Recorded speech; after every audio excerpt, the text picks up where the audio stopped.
What's your name, first Eddie. of all? Eddie? Eddie. I'm Jeff. Nice to meet you, Jeff. Thank you for stopping your jogging. My question is, what do you think happens after we die, and how did you get to that belief? Whatever belief you have about it. And different people have different, ideas about Yeah, I really don't know. I'm really into the show called Ghost Adventures. it. Uh-huh. And basically, supposedly they catch evidence and stuff like that. I feel sometimes like maybe our soul just wander around a little bit. Yeah. I don't really understand the concept of passing on. Mm-hmm. If your soul wanders on, but I guess eventually it'll happen. It's just I really don't have a straightforward answer on that. Yeah. I'd like to think there's something. Yeah, besides. growing up, did you have any, did you grow up in like a religion of some sort? Yeah, basically Catholic. Uh-huh. It wasn't until I was 17, 18 till I started questioning it. Mm-hmm. Does a heaven really exist or something like that? Yeah. And I don't know. Basically, I really don't know what'll happen. I just don't know. I want to just challenge you with this. We're going to spend a lot, it sounds like you definitely believe there's a spiritual dimension to life. Yeah. Right? So after we die, we enter into eternity, Mm-hmm. right? As far as we can tell. So we live for 70, 80 years, maybe 100. Yeah, hopefully. But then when we go into eternity, we're going to spend a lot more time there than here. Yeah. See what I'm saying? Yeah, that's for sure. I mean, it's like we can't even fathom how long.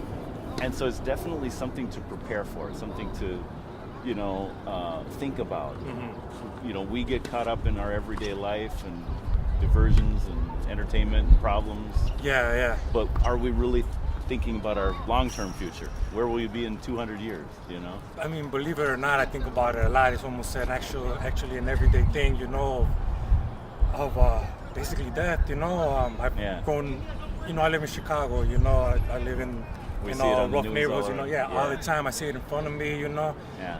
To me, I could be okay right now, but I could easily step back into my area and something's gonna happen and I could die, Yeah. It's one of the reasons why I do what I do now and why I work out and I basically live a sober life now, and I can't die regretting not accomplishing what I have to accomplish. Yeah. I feel like if I don't accomplish what I have planned, then my soul's not gonna rest. I see. So that's something that I feel. And right now, I told you I lift in the mornings and I work out in the afternoons. Uh-huh. That's because I'm kind of not working right now. I'm starting my own little business, and I'm waiting for things to basically come through. Basically, my truck plates. I'm a truck driver. Oh, okay. So that's a goal of mine that I needed to accomplish. Yeah. And that's going through, But only because I'm not working doesn't mean I'm gonna just spend getting drunk all day, and just wasting my life doing that. Now, you say that you kind of got, sounds like you got kind of turned off by the Catholic Church? Not turned off. It's just that it's not. I don't know. You expect miracles just to happen, just like that, And when things just don't happen your way, that's when you just kind of keep on getting brought down. Yeah. I'm not a religious person, but I do have 100% respect for my religion. Yeah. That's So you still consider yourself Catholic? Oh yeah, of course. And would you say you believe in God? I do believe there's something out there. Right. There's just. Do you think you could have a relationship with your Creator? I mean, that's kind of like the whole idea behind God. Is that He made us, and I'd be able to have a real easy relationship with Him if I could physically see Him. Right. That's the thing. But it's just faith, It's just that's all it is. They call it your faith. You gotta have faith. That's what it is. Yeah. It's. I mean, the Bible says faith is what pleases God. He wants us to. Yeah, and I got some sort of faith, Yeah. That's even when I accidentally say blank damn it, I feel bad because that's something that you were taught as a kid not to say, So when it just comes out, I'm like, I believe God has put the Bible says God has put His law in our hearts. In other words, we have a conscience. Yeah. You have a conscience, and it's not, yes, you were trained as a kid, but you're aware of God's presence, and it's I shouldn't speak this way. Yeah, of course. Yeah, and, you're right. There's a conscience, Yeah. And So God's given us this sense of right and wrong, and that's the problem, though, is we do use those kind of words, or we do break our conscience. And so how can we have a relationship with our Creator when we're breaking His rules? You know, we're not honoring Him as our God or our King of our lives, you know? Yeah, it's just life, you know, life is hard, and it just throws all these things at you that it just makes you lose that faith, you know, like, you know, there's just some people that got it like so hard, you know, they just believe in it so much, but I don't feel that they've lived the life that I've lived, you know, that have brought them down as low as I've been down, you know what I mean? Yeah. You might see me like this right now, but 3 months ago, you've had your low moments. Oh, 3 months ago, you wouldn't have recognized me. You know, I was out there hard, you know, and it's just that inside of me, I couldn't take it anymore. Yeah. Until, you know, I came to realize some things, and there was a piece that came inside of me that said, you know what, you can't do that no more. Yeah. You're destroying yourself, and it's good that you listened. Yeah. Well, I took the opportunity. Once I thought that I could do it, I just stopped, and I haven't looked back. Yeah. And you know what? I still hang around the same people that I did those things with, and they try to bring me back. But They're testing you. It makes me laugh because they can't convince me anymore like they used to. Yeah. And it's just funny to me, and I hang around them because I take it as a social exercise, because I can't just live my life in my house, you know. I have to still be out there with my friends, and I still want to go out there to the bars and the clubs, you know, but not how I used to be. Yeah. I want to be the sober one, being able to talk to people and remember how much of a good time I had. Yeah. So that's just how I live right now. Yeah. And so we're talking like about, you believe in eternity, you believe there's a spirit world, believe in God. So just to tell you where I'm coming from, I'm a Christian. I'm not Catholic, but Christian. I'm not a Jehovah's Witness, you know. But I read the Bible a lot. The church I go to, we really emphasize it.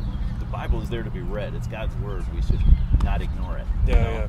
And so we read the Bible, and it talks about how we can have a relationship with God forever. That's what heaven's all about. But the problem is that we've sinned. We've broken God's laws. You know? How can we have a right relationship with God? I guess what I'm wondering for you is, like, how could you say you think about it all the time, you're in, you know, you want to know, but like, where would you go to for truth? You know, like, how would you determine what's true? I don't know. You sometimes I feel like we just have to just wait till death and we see what happens. Yeah. You can't, only because you believe in different religions doesn't mean you're gonna get pulled into what religion you believe into. There's one right thing after death. That's where everybody goes. But whatever, what is that, right? Yeah, but we just gotta wait and die and see. Yeah. You know, that's hard for me to believe that, because you're a Muslim or Catholic, Christian, Jehovah's, that you're gonna just be pulled into that religion. There's one death, and there's one thing that's gonna happen after we die. We just gotta be patient. Most of the ones you mentioned talk about a judgment day. You know, like, so God is our Creator. He loves us, but there's a part of God that loves justice too. Like, there must be a consequence for, you know, breaking His laws. Yeah. Laws aren't there for no reason. They're, you know, so they have to have a consequence. So so there's this judgment day, but what the Bible says is that we can settle with God outside of court. You know what that means? Settle out of court. Yeah. Like, before the day of trial, it's like, don't wait until then, because like what I hear you saying is well, we'll just wait until then and find out, right? Yeah. The Bible's saying no. Make your peace with God now in this life, because by the time you appear before Him on Judgment Day, it's too late to make your peace with God. He's, you know, the evidence will be there, and see what I'm saying? Yeah, I see what you're saying. So the Bible actually says there is a way to make your peace with God. And what I mean by peace with God is, we have sinned. I'm pretty sure you realize that. You talk about your, you know, like, things you've said and things like that. Yeah. Just to give you a couple of other examples, like, have you ever told lies? Who hasn't? Who hasn't? Okay, so you'd be a liar. Yeah. Have you ever taken anything that didn't belong to you? I never consider myself somebody. I don't steal. I don't. Right. Maybe not a habit of it, but have you ever done it? Maybe as a kid, I can't remember. As an adult, I've always taken pride that I've never had to steal from anybody. Yeah. To come up or. Sounds like you have good. Yeah, home you know, training. I've always been a hard worker. I like having mine, you know. Yeah. I buy my stuff. That's the thing. If I want something, I'll get it.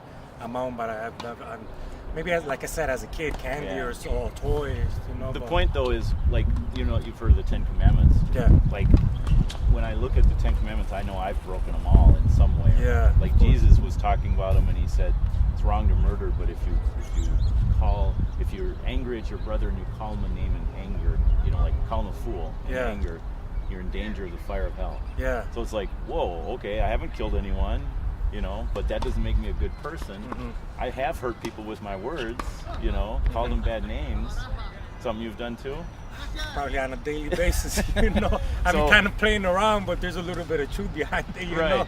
Right. But, so like standing before God, you'd be guilty or innocent. Mm-hmm. You know, what would you be? Guilty or? You know, like on Judgment Day. I'm always gonna consider myself innocent. I'm not gonna lie to you because I don't consider myself a bad person. I've done bad things, but it's just like, I mean, towards my family, that they will always be the ones that I love, protect, and I would always hope with whatever I got. That's just how we are in my family, you know. Yeah, I've done bad things, but as long as my family is happy, I will. And in my heart, I'm a good person, no matter what. No matter what. And that's what most people say, you know. Yeah. Like almost everyone thinks I'm a pretty good person, right? And the reason we think that is because we compare ourselves to other people, and we can always think of someone who's worse than us, you know? Or we think, well, I do a lot of good things. Okay, I do these bad things, but the good things outweigh the bad, right? But the good things, here's the problem. The good things, like you're talking about taking care of your family. Think so? You should take care of your family. See what I'm saying? Or the good things you do, you should do because God's given you your health and time and energy and so we should do those good things, but the bad things we do, we know we shouldn't. Yeah, we shouldn't, but they've been done already. They've been done already. And we can't do nothing about take it back. No, you can't. We can't do enough good to pay for it because the good we should do anyway. Yeah. You know? So this is where Christianity, all the other religions say you can somehow be a good enough person by doing good things, but we should do those good things. Christianity says no, we could never be that good. That's why we need someone to take our punishment for us. You know about Jesus dying on the cross. So God comes in human form, takes our punishment that you deserve, that I deserve. See what I'm saying? Yeah. It's kind of hard to admit that I deserve it. You know? I think that's a work of God, that God gives you the ability to say, yeah, I do deserve to be punished for my sins. You know? But if you can come to that point and realize, I'm not this good person I thought I was compared to God's holy law. God's holy. I'm not holy, you know? So Jesus came for sinners, you know? And so the quicker we can say, I'm one of those sinners. I need Jesus, you know? Then the quicker we can receive what God has for us, you know? Yeah, of course. So I try to just remind people of that, you know, like especially if you have a church background, like you've heard this, but a lot of people don't stop and consider what it means. You know, Jesus died on the cross for my sins. You know, I've heard that since I was a little kid. What does that mean? You know? Yeah, it makes sense how you're explaining it. Just like you said, you hear about it, but you're just not really reminded of what it really means. And so he took the punishment we deserve. So it's like, you know, if someone did that, if someone took the rap for you or paid your fine in court, right? Like you're guilty, you owe a fine, someone pays it for you, you'd feel gratitude, right? And that's where all the good works come in. That's where we want to obey Jesus and obey the Bible. Do, you know, I'm not saying the good things aren't important, they are, but that's not what saves us. That's more a reaction to being saved. It's a different way of looking at it. A lot of people think, well, if I do enough good, then I can be saved. Because it's like I'm earning God's favor. It's like, no, Jesus did it all. He gets the credit. Yeah, you're right. You know? Yeah, you're right. I have a small book that's about different religions of the world. Can I give that to you? Because Sure. it kind of compares. It sounds like you are kind of searching a little bit, right? Yeah, let me check it out. And I think you might like this.